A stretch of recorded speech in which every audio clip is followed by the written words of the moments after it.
नमस्कार, मैं हूं आपके साथ सोनिया। उत्तर प्रदेश की खास खबरों की ओर रुख करेंगे। गोरखपुर में श्री श्री होलिका दहन उत्सव समिति पांडेयहाता द्वारा भक्त प्रहलाद जी की शोभा यात्रा का आयोजन किया गया, जिसमें सीएम योगी आदित्यनाथ ने शिरकत की।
जनपद वासियों को और पूरे प्रदेश वासियों को होली की हृदय से बधाई देता हूं, अपनी शुभकामनाएं देता हूं। मैं इस होलिका दहन समिति के पदाधिकारियों को मैं विशेष रूप से बधाई देता हूं, जिनकी शताब्दी वर्ष चल रही है, यानी 100 वर्ष की अपनी यात्रा को अनवरत रूप से कमेटी आगे बढ़ा रही है। मैंने बधाई देता हूं। और इनके पूर्व अध्यक्ष श्री पटवा थे, बहुत समर्पित कार्यकर्ता थे। आकस्मिक निधन उनका हो गया था। मैं उनको इस अवसर पर विनम्र श्रद्धांजलि भी देता हूं। बहनों और भाइयों, अव्यवस्था से व्यवस्था, अराजकता से अनुशासन, अधर्म से धर्म और असत्य से सत्य की यात्रा जब होती है, तभी हम उपद्रव से उभर करके उत्सव की शोभा यात्रा का हिस्सा बनते हैं। और यही उत्सव आज गोरखपुर के अंदर इस विरासत गलियारे के अंदर होलिका दहन समिति के शताब्दी महोत्सव के अवसर पर निकलने वाली शोभा यात्रा के अवसर पर देखने को मिल रहा है। हम गत वर्ष तक भी आते थे। संकरी गली हुआ करती थी, एक वाहन बामुश्किल जा पाता था, व्यापार अस्त व्यस्त था, ग्राहक नहीं आ पाते थे, अव्यवस्था का सा साम्राज्य था। और यहां के व्यापारियों को तो नुकसान होता ही होता था, लेकिन उनके कारण कालीबाड़ी के बाबा को उनसे ज्यादा नुकसान हो जाता था। लेकिन अब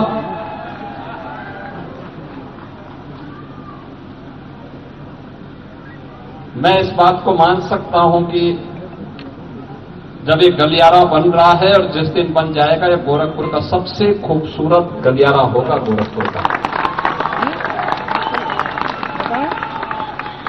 हम लोगों ने बंधु सिंह पार्क में कुछ दुकानें बना के दे दी हैं और बाकी दुकानों को बनाने के लिए भी हम लोगों ने जगह भी चिन्हित कर दी और उसके लिए पैसा भी अलॉट कर दिया है।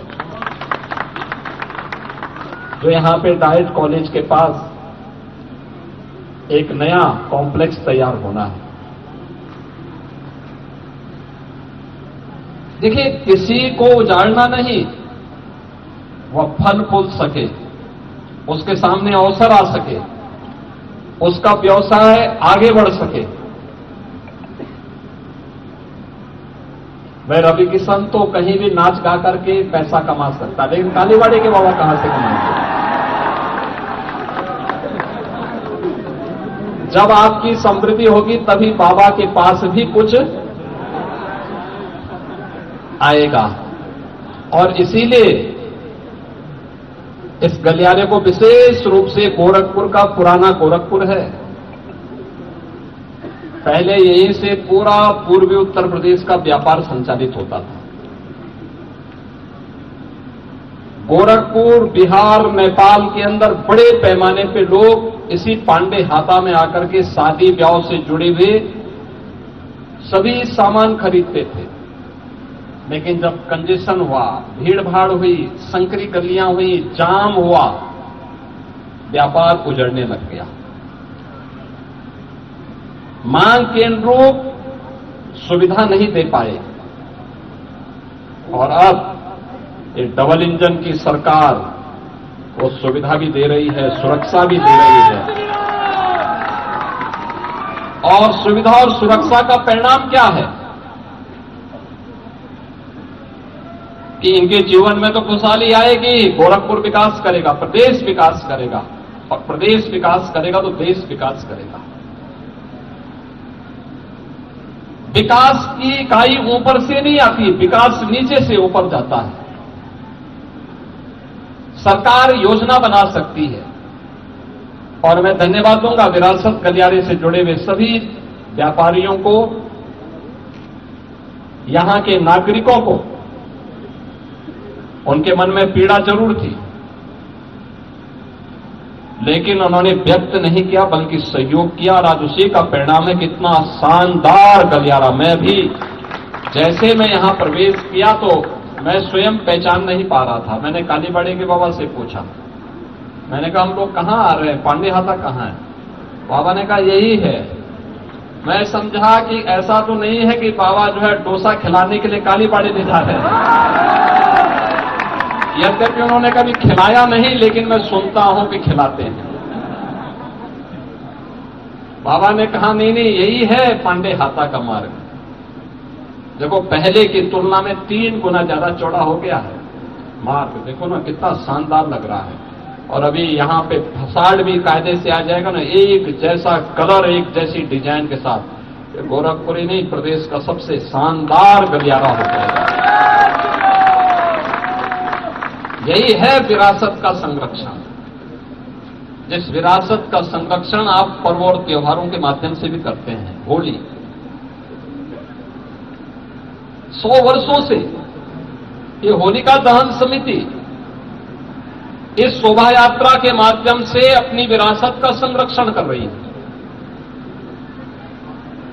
दीपावली हर घर में मनाई जाती है। सरकार के सहयोग की आवश्यकता नहीं है। इस होली के कार्यक्रम में सरकार नहीं सहयोग करती है, लेकिन स्वतः स्फूर्त भाव के साथ हजारों की संख्या में लोग अपने पर्व और त्योहार का हिस्सा बनकर के उत्सव का आनंद लेते हैं। आपाधापी के युग में उस समय व्यक्ति उत्साह से, प्रेम से मिल सके, इससे ज्यादा बात क्या हो सकती है? कोई तनाव नहीं, कोई उपद्रव नहीं, कोई भय नहीं, कोई अराजकता नहीं, कोई गुंडागर्दी नहीं। यही तो राम राज्य है। सबको सुरक्षा का एहसास है, सबको विश्वास है, एक दूसरे के प्रति सम्मान का भाव है। और यही राम राज्य की अवधारणा है। और प्रधानमंत्री जी इसी बात को लेकर कहते हैं कि जब इस प्रकार की स्थिति आएगी तो भारत को विकसित भारत और आत्मनिर्भर भारत बनने में कोई देर नहीं लगने वाली है। और यही स्थिति पैदा करने के लिए ये कार्य चलता है। बहुत शीघ्र ये कार्य जब होगा तो आप देखना शानदार गलियारा, जो भी जाएगा गौरव की अनुभूति करेगा। यहां का व्यवसाय फिर से पनपेगा। कुछ लोगों के वहीं पे प्रतिष्ठान दुकानें आ गई, लेकिन कुछ लोगों को जहां पर वहां जगह कम हो गई थी, नहीं मिल पाया, बंधु सिंह पार्क में और यहां पे नॉर्मल में जो हम लोग कॉम्प्लेक्स बनाने जा रहे हैं, यहां पे उनको भी दुकानें उपलब्ध करवाएंगे। और मैंने ये भी कहा, मैंने कभी दुकान का किराया इतना रखना कि हर व्यापारी उसको वहन कर सके, बहुत ज्यादा किराया भी मत लेना। ऐसा नहीं कि लोग ज्यादा आवेदन करते हैं तो उसमें कालीबाड़ी के बाबा की तरह रेट बढ़ते जाए, रेट बढ़ाना मत उसमें। और इसीलिए अच्छे ढंग से कार्यक्रम हमारे हों। होली का ये त्योहार हम सबको इस बात का एहसास करा रहा है। ये पर्व और त्योहार हमें तब आनंद का अवसर देते हैं जब शांति होती है, सौहार्द होता है। आज पूरी दुनिया के अंदर उपद्रव है, अराजकता है, अव्यवस्था है, छीना झपटी है, लेकिन हम सब भारतवासी गौरव की अनुभूति कर सकते हैं कि भारत का यशस्वी नेतृत्व प्रधानमंत्री मोदी जी के नेतृत्व में भारत को विकास की नई बुलंदियों की ओर पहुंचा करके नए भारत का दर्शन हम सबको करा रहा है। ये नया भारत जहां अवसर भी है और उत्सव भी है, हर व्यक्ति के लिए, हर तबके के लिए, क्या नौजवान हो, क्या बुजुर्ग हो, क्या महिलाएं हो, क्या पुरुष हो, क्या अन्नदाता किसान हो, क्या व्यापारी और उद्यमी हो, समाज के हर व्यक्ति के लिए अवसर है। और अवसर के साथ साथ पर्व और त्योहारों की एक लंबी श्रृंखला उत्सव के रूप में हम सबके पास है। 2014 के पहले ये उत्सव नहीं मनाए जा सकते थे, नहीं मनाए जा सकते थे। उत्तर प्रदेश में तो पर्व और त्योहार के पहले कर्फ्यू लग जाता था। कितना तनाव रहता था, कितना तनाव रहता था।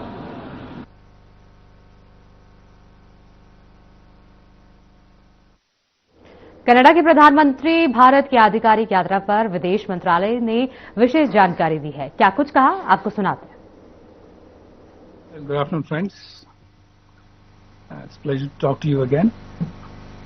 The Prime Minister of Canada, the Right Honourable Mark Carney, will shortly be successfully concluding his official visit to India from 27th of February to 2nd of March 2026. This was his first visit to India since assuming office and the first bilateral visit by a Canadian Prime Minister in 8 years. The visit marks an important inflection point in the India-Canada relationship. Prime Minister Mark Carney's visit commenced with a 2-day program in Mumbai. The Mumbai leg was primarily business-oriented and aimed at catalyzing investment flows, deepening financial linkages, and expanding innovation partnerships between the two countries. Prime Minister Carney held extensive interactions with Indian business leaders, CEOs, innovators, educators, and representatives of leading Canadian pension funds. These discussions were essentially focused on bilateral investment flows, strengthening collaboration in clean energy, critical minerals, infrastructure, and advanced manufacturing. It also related to partnerships in education, skills and research, and expanding capital market linkages and long-term institutional investments. Prime Minister Carney delivered the keynote address at the Canada-India Growth and Investment Forum in Mumbai, where he described his visit as the beginning of a renewed and ambitious Canada-India partnership after 8 years without a bilateral prime ministerial visit. He also emphasized the importance of diversification, trusted partnerships, and strategic autonomy rather than isolation. He stressed the need to conclude negotiations on an ambitious, comprehensive economic partnership agreement, CEPA, with the objective of doubling bilateral trade by 2030. Overall, The Mumbai leg of the visit set a strong economic and innovation-driven tone for the broader bilateral engagement, laying the foundation for substantive outcomes during the Delhi segment of the visit.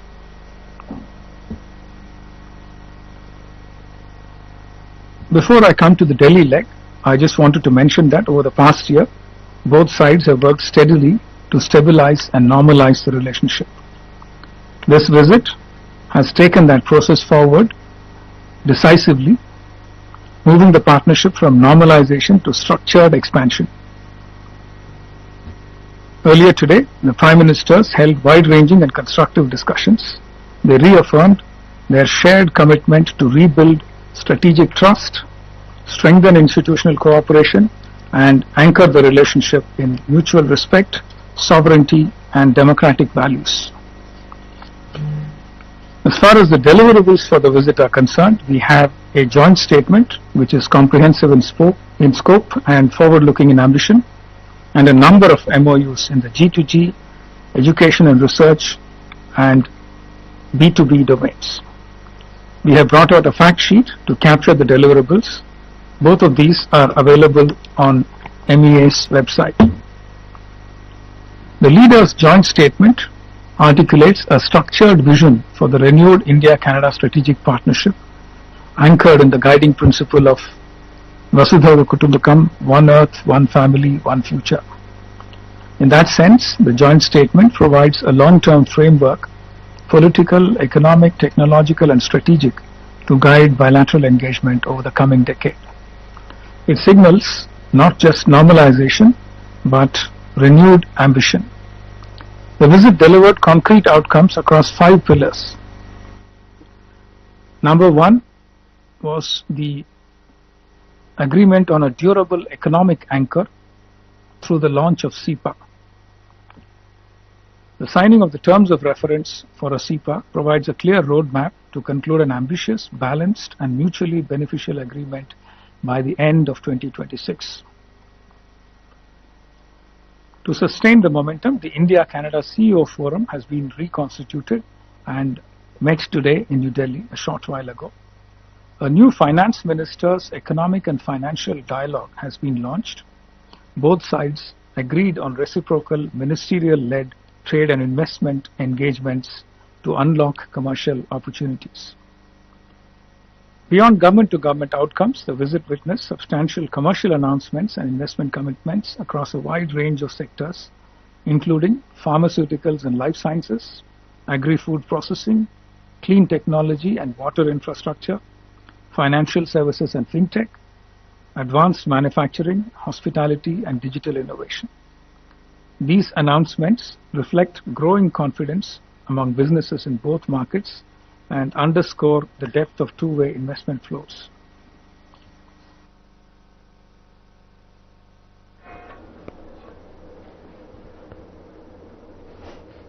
Delhi में प्रधानमंत्री मोदी ने Canada के प्रधानमंत्री mark Carney के साथ संयुक्त press conference को संबोधित किया। क्या कुछ कहा, आपको सुनाएंगे। Right Honorable Prime Minister Mark Carney, दोनों देशों के डेलीगेट्स, मीडिया के साथी, नमस्कार। प्रधानमंत्री कार्नी का भारत में स्वागत करते हुए मुझे बहुत खुशी हो रही है। प्रधानमंत्री के रूप में यह उनकी पहली भारत यात्रा है। हम इसे एक महत्वपूर्ण माइलस्टोन के रूप में देखते हैं। पिछले वर्ष कनाडा में आयोजित G7 बैठक में उन्होंने मेरा और मेरी डेलीगेशन का गर्मजोशी से स्वागत किया था। आज उसी आत्मीयता से उनका स्वागत करना मेरे लिए सौभाग्य की बात है। दुनिया में बहुत कम लोग हैं जिनके सीवी में 2 देशों की सेंट्रल बैंकिंग लीडरशिप लिखी हो। हमारी पहली बैठक से ही हमारे संबंधों में एक नई ऊर्जा, परस्पर विश्वास और सकारात्मकता आई है।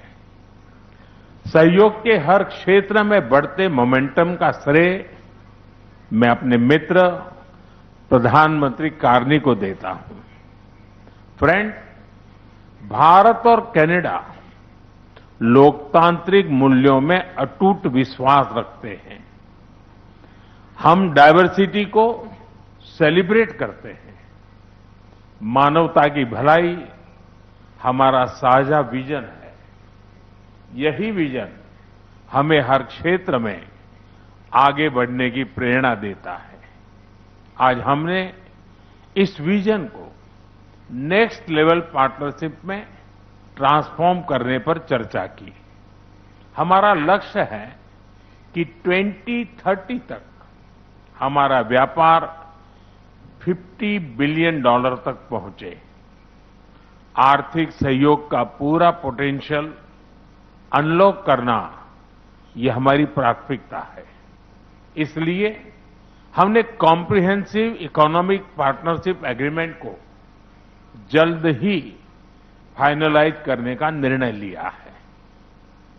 इससे दोनों देशों में निवेश और रोजगार के नए अवसर बनेंगे। कनाडा के पेंशन फंड्स ने भारत में $100 बिलियन का निवेश किया है।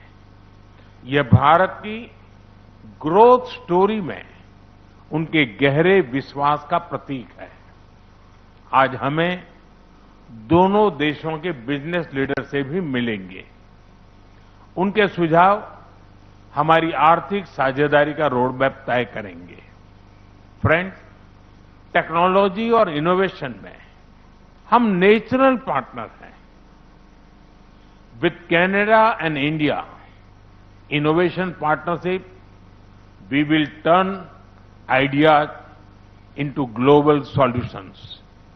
पिछले महीने भारत में हुई एआई इम्पैक्ट समिट की सफलता में कनाडा के बहुमूल्य योगदान के लिए मैं प्रधानमंत्री कार्नी का आभार व्यक्त करता हूं।